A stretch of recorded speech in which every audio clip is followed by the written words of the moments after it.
countries. It enriched the economies of a lot of others. The core country banks took the profits from all this, but the losses that are now accruing, the question is who takes those losses? Next one.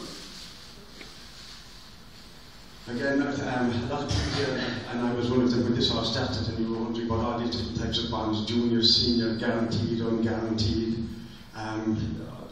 Basically, you don't have to know any of this kind of stuff because you just tie it up, as I did, in knots when you start to try and unravel what this is all about. Next one. Basically, all we need to know is there are two major types of bonds. Of course, you have the back, yeah. You have the sovereign bonds, which governments take out during the country, and then you have the bank bonds. These are interbank bonds that run economies within the country. These are the ones, the all troublemakers here, but the bank bonds. Go ahead. Now, the bailout that wasn't. As everybody knows, we ran into trouble here.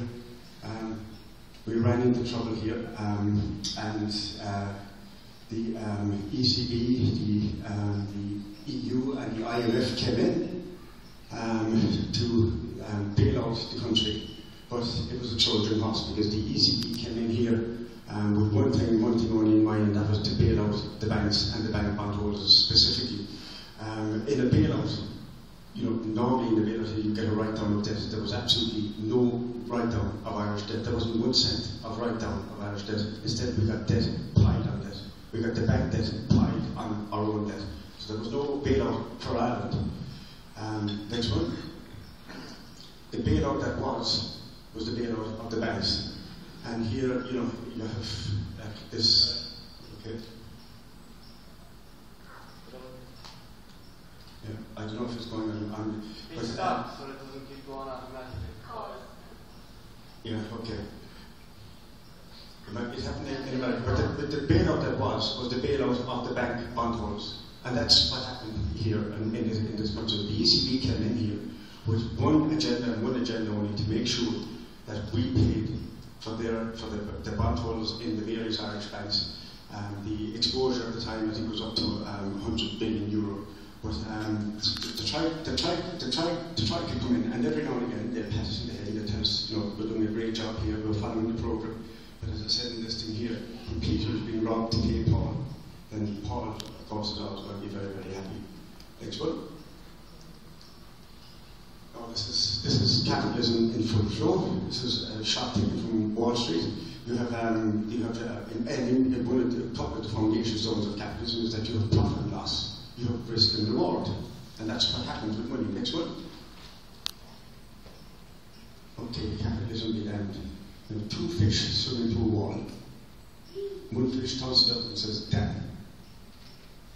And that's what we've done here. We have met a wall here. You had the ECB, and they took from the profit and loss and risk and reward elements of capitalism, they've removed loss and risk. So that all that the bondholders now are left with is profit and reward. Okay, so the two boys there at the bottom, Mr. Stalin and Mr. Mao Zedong, would be very proud of what the ECB have done. Very, very proud, because that's what they have done. They have completely and utterly corrupted the flow, the normal flow of capitalism. They have damned the course of capitalism. And they're even going further. I don't know if anybody here should read Article 2 to 38 of this ESM treaty, because I'm telling you, even those two guys, I don't think, would have looked for the kind of powers that are written into those articles in that ESM. Next. And this is government's Irish style, which, as it transpires, isn't much different from governments everywhere else.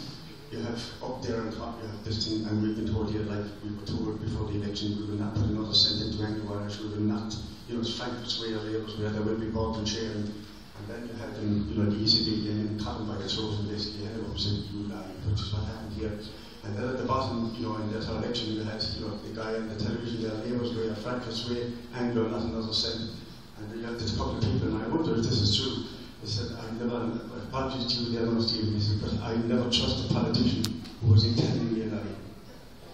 Next. This is how it's been disclosed to us. I mean, people have often, and this is the question we're asking more than any other, why is it that people have been marching, why is it that people are accepting all this? And this is why this is sleight of hand. It's smoke and mirrors, lies and half-truths. And we have media here, very, very compliant media, who are basically taking government propaganda and giving it out to us undiluted. They don't even digest it themselves. They basically take whatever is handed to them by the PR people, the media people of the various government departments, and they just give it straight out to us and present it to us as fact.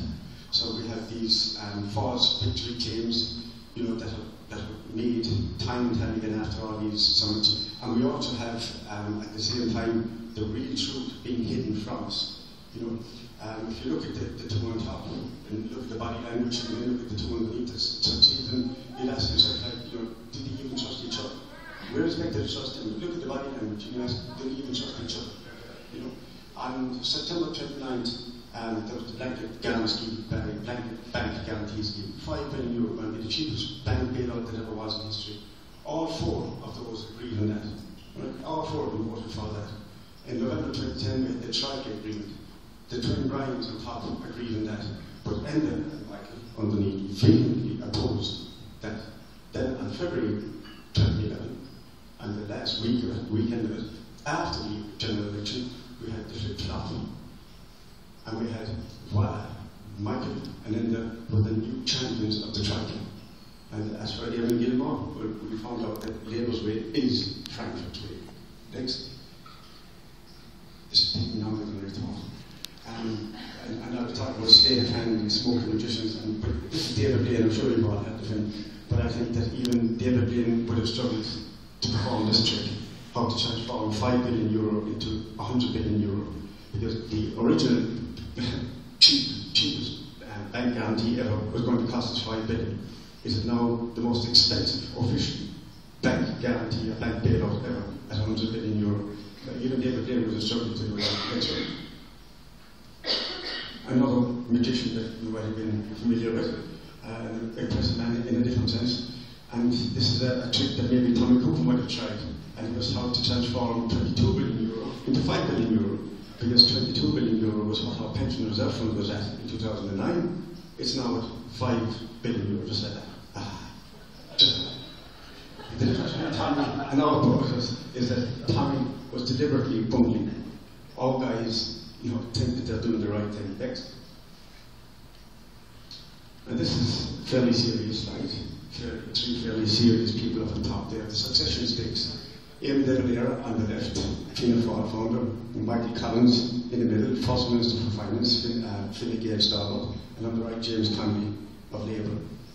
And this is what they did when they took to the streets in 1916. This was part of the proclamation. We declared the right of the people of Ireland to the ownership of Ireland, and to the unfettered control of Irish destinies to be sovereign and indefeasible. The long usurpation of that right by a foreign people in government has not extinguished the right that can ever be extinguished except by the destruction of the Irish people. That's what they did when they took to the streets, ragtag the army and took on an empire. And then below them you have, on the left, Brian Cowan, in the middle end, and on the right, Ian Gilmore, the successors, that wasn't their successors. And this is the kind of stuff that they were saying when we were asking them to stand up to the ECB on our behalf. They were saying, our hands are tied. Are we asked? And the IMF EB said no. Then the two on the right things, I was Fianna Fáil, it was the IMF, it was the markets, it was the world economy, it was everything and everything, but it wasn't us. Right? Basically, they're accepting no responsibility for what's happening now. None. And I ask you, like any of the three of them, are they above the ears of the three lines on top there? Because that's the leadership we have today. Next. This is what governs everything that they've done. Everything that they've done has been governed by fear. Now, fear is something that should inform any decision that you're taking, especially if they're big decisions. It should inform your decisions, but it should not control your decisions. And that's what's happening with these things. They fear of the markets, fear of the ECB, fear of the media, fear of everything. There's a little poem there where the heart is without fear and the head is held high, where knowledge is free, where the world has not been broken up into fragments by narrow domestic walls, where words come out from the depths of truth, where tireless striving stretches its arms towards perfection, where the clear stream of reason has not lost its way into the dreary desert sands of dead habit, where the mind is led forward by thee into ever-widening genuine thought and action into that heaven of freedom, my thought that my country awake. Our leaders don't control the situation we are in now. The situation is controlling them. Next. What we have here are supplicant ministers of a supplicant state. Because when they go to Europe, that's what they have out, the begging bowl. They're not going there negotiating strongly, which they should. Because when you have right on your side, which we have, then you should be negotiating from the position of strength. Every time they negotiate on our behalf, they're negotiating from a position of weakness. They're negotiating from their knees. These are just a couple of headlines from the Irish Times. Thursday, June 16, 2011. Newman will impose big losses on bondholders. And then you have the little last three words, if the ECB agree. Thursday, September 8, 2011. Newman seeks ECB meeting over €1 billion Anglo bond debt. The man was going out fighting. 1 day later, ECB chief rejects Newman plan on Anglo bond debt. And that's how we do. That's how they do it here. They go to Europe, and every now and then they make a bit of noise, and they come home. They come home with their tails between their legs. What we have here is logically turned upside down, because we're assuming a debt that isn't ours, except that there is no upside to that, not for us. Here we have that cartoon, and this is the illogic of what we're doing here. Normally what any generation strives to do is to strive to improve things for the next generation, to pass things on in a better state, to give a future to their kids. What we are doing here, and what this government is doing here, is that taking this debt and this problem, which is our problem, and the problem of this generation, whether we like it or not, and however it was caused, it is our problem. But what we are doing is we are taking steps to ensure that we are not going to solve this problem, that is the next generation, and the next generation, and the generation after that who will be paying for this problem. We're kicking the can to become great topic. We're kicking the can continuously down the road instead of facing up what the problem as it is now. We're passing the buck, as I said here, or in the case of this government, we're passing on the billions of debt onto the shoulders of the next generation. Next, please.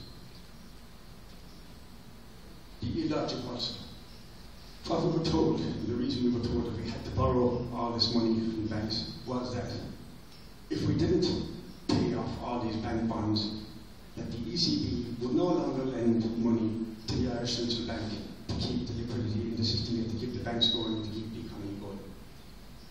The money that was going into the economy, I think, peaked at about 130 billion, but it's now about 80 billion, I think, that the ECB is actually lending to the Irish economy.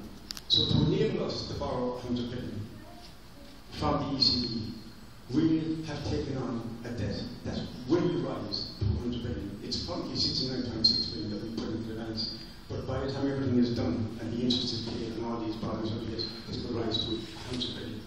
So somebody explained to me the logic of taking on a debt that isn't yours of 100 billion just to enable you to borrow 100 billion, much of which would be going to pay off the bonds anyway in this little circuit that's happening. That the captain there says, no, you know, this guy, he's running away with the money, so he's quite happy with the situation next.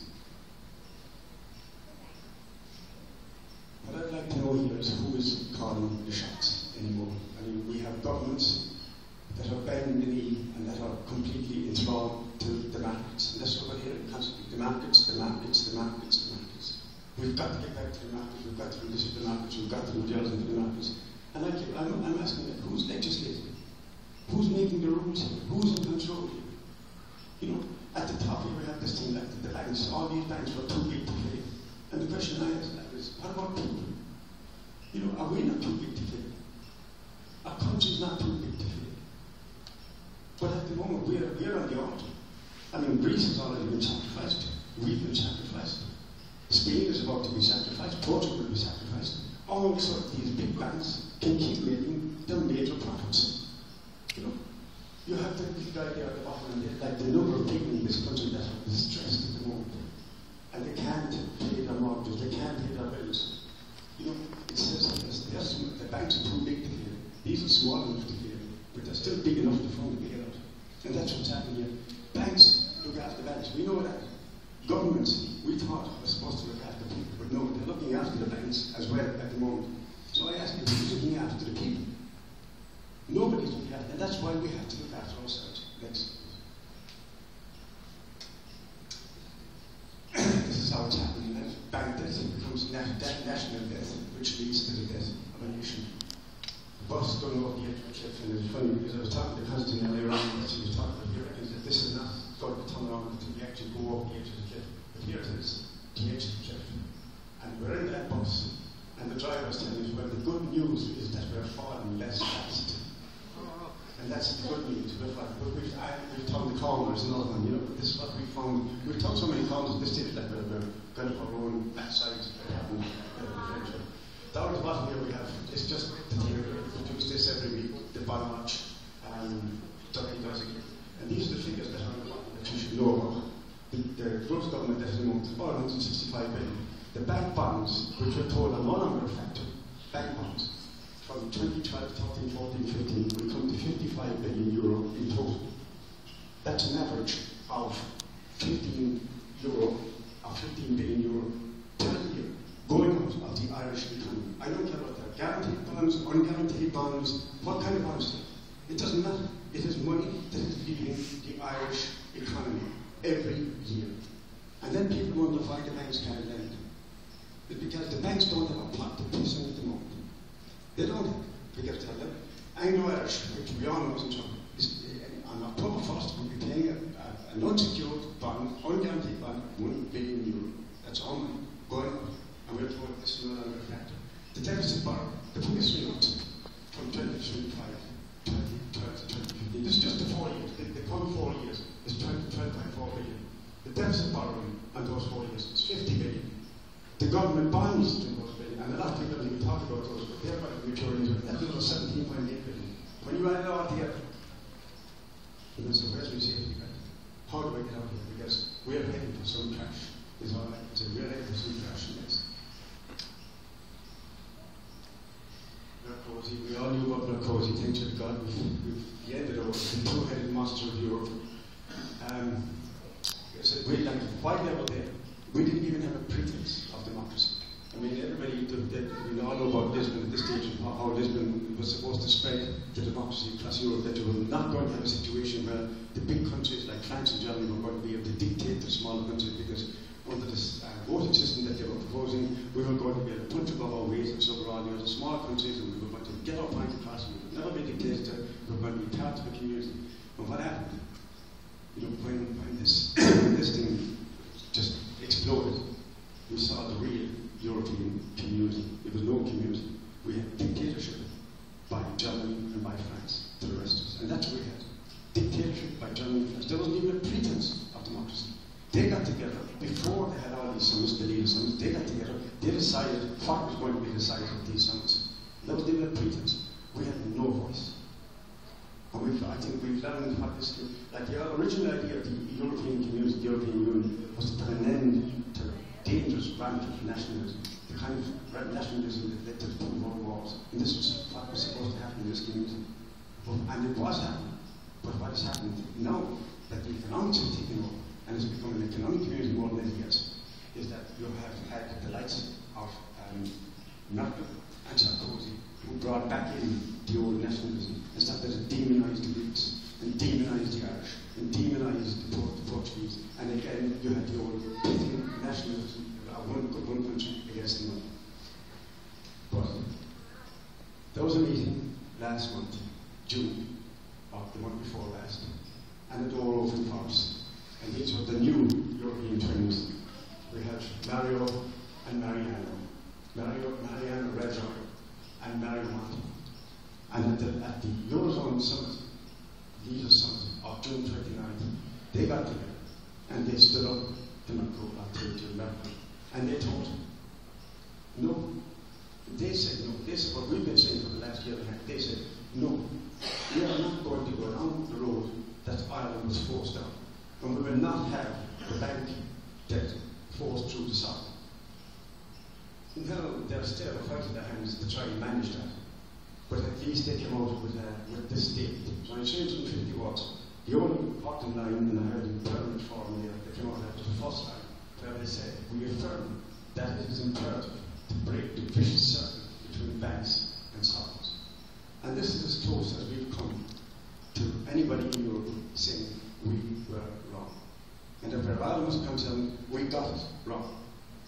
Now this was chunked back here as a major victory, you know, and you know, the Irish negotiators had, you know, done major work.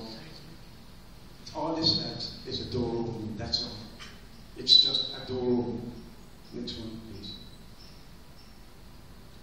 The seismic shift up on top there, you can see it's like that's Mount Etna erupting. It's a very impressive slide. And down below here you have Mount Etna erupts. And that's a mole emerging from a mole.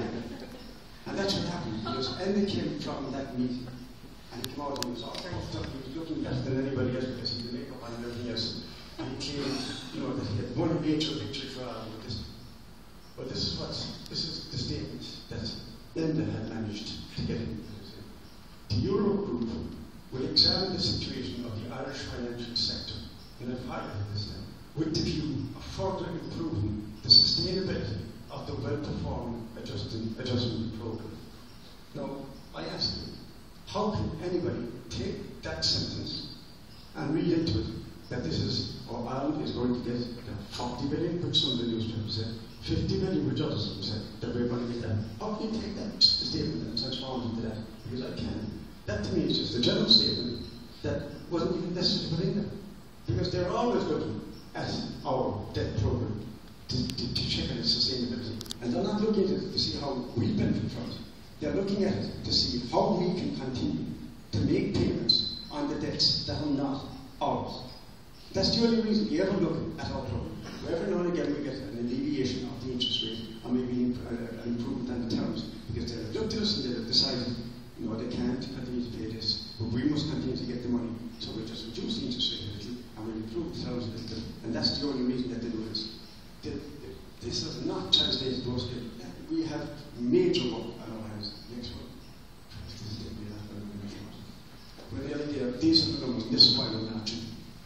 At the top, that's the bank recapitalization today, 69.7 billion. That's what we put into our banks.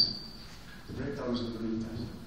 This becomes 15,214 euro for every single one of you in this room. For every single one of you in this room. For every single person that's out in that street. For all those who are not walking. It's 15,214 euro for every single person. That's what we have put in to the banks, to recapitalize the banks here. And we were told, we weren't consulted, we weren't asked, but we were told that this was to make sure that we still have a functioning bank system. And I ask you, do we still have a functioning bank system? We do if you're a bondholder. We don't if you're a small business owner or anybody looking for a loan. We don't have it. The immigration. I mean, this is the follow-up from the three graphs. The one on the left, you can see the graph here, the difference. We started off with a government debt in 2008 of 47 billion. We now have over 160 billion. So you can see that the way that graph is gone. Your unemployment figures on the left, we had around 6% in 2008. We now have heading for 15%. And on the right, then we have the opposite graph, which is our pension reserve fund, and you can see where that's heading. Our immigration, at the moment, is about 111 million. 2001. It's at its highest since the 1840s and the Great Hunger. And I think, you know, there's real fallout from this bad debt burden. It's not just when we talk about crushing Ireland, it's crushing families. There are people dying from this in their hundreds who are taking their own lives because they can't sustain it any longer. There are families being shattered and crushed and broken apart through immigration, with thousands leaving. And there are hundreds of thousands, and I would say millions in the country, who are living in stress and fear at what's coming down the tracks and where they're going to be able to pay the next bill that comes in. We're 5 years into our salary programs here, and nothing has changed and back. Nothing. All that's happening is that we, the people, are being slowly crushed and brought down. And that's the human cost. So this is, we're nearly there. This is, I found this, I know, it reminds me of the ECB. It's a skeleton, very famous skeleton of a fat man on a thin man's back. And you can see the caption above. I'm sitting on the back of the man. He's He's sinking under the burden. I will do anything to help him, except stepping down from his back. And that's the ECB with us. They will ease interest rates, they will extend terms, but they will not write down 1 cent of debt. Next. And that's why we're marching. And that's why we have to continue marching. And we're not here to clap ourselves in the back for what we're doing, or to be clapped in the back for what we're doing. We're not making any great claims about what we're doing that is having a major impression. Like what happened in June, I don't know whether we had anything to do with that or not. I'm not going to do an end on it and claim that it was down to us. But I do know this, that it is important that somebody, somewhere in this country, protests at what's happening. And that's why what we're doing is relevant and is important. And we must keep going until the right, the wrong that was done to us. And I'm sorry that this is taking so much longer than it should have done.